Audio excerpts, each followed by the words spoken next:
St. Pete man made national headlines this weekend, not only for his unbelievable time in the 40-yard dash, but he's also trying to become the NFL's first defensive player with just one hand. ABC Action News reporter Adam Weiner is in St. Pete to learn what else makes Shaquem Griffin so special.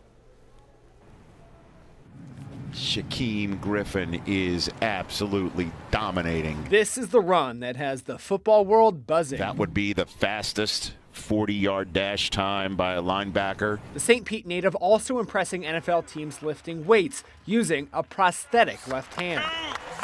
From day one, unless you could physically see that he has a hand missing, you would never know, again, by his productivity and everything else. A birth defect left Shaquem Griffin without a left hand. And despite excelling in sports in high school, he was doubted, says Lakewood football coach Corey Moore. A lot of schools did not recruit Shaquem because he didn't fit the prototypical stereotype what they thought that a player should look like.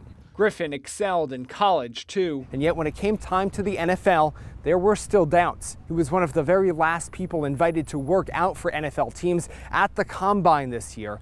And yet his coaches here at Lakewood say Griffin never doubted himself. I felt like he had a chip on his shoulder. Lakewood's track coach says Griffin has only ever needed the opportunity to prove himself. He was short of one hand, but he wasn't short of work ethic and ability. Before the nationally televised workouts, Griffin promised to impress. And I'm going to show you, I got a lot to prove against all odds. Now, Griffin is an inspiration. It's inspiring for me to use that for my young men to say, let your body of work speak for itself. So will an NFL team take a chance on Griffin? We find out next month at the NFL Draft.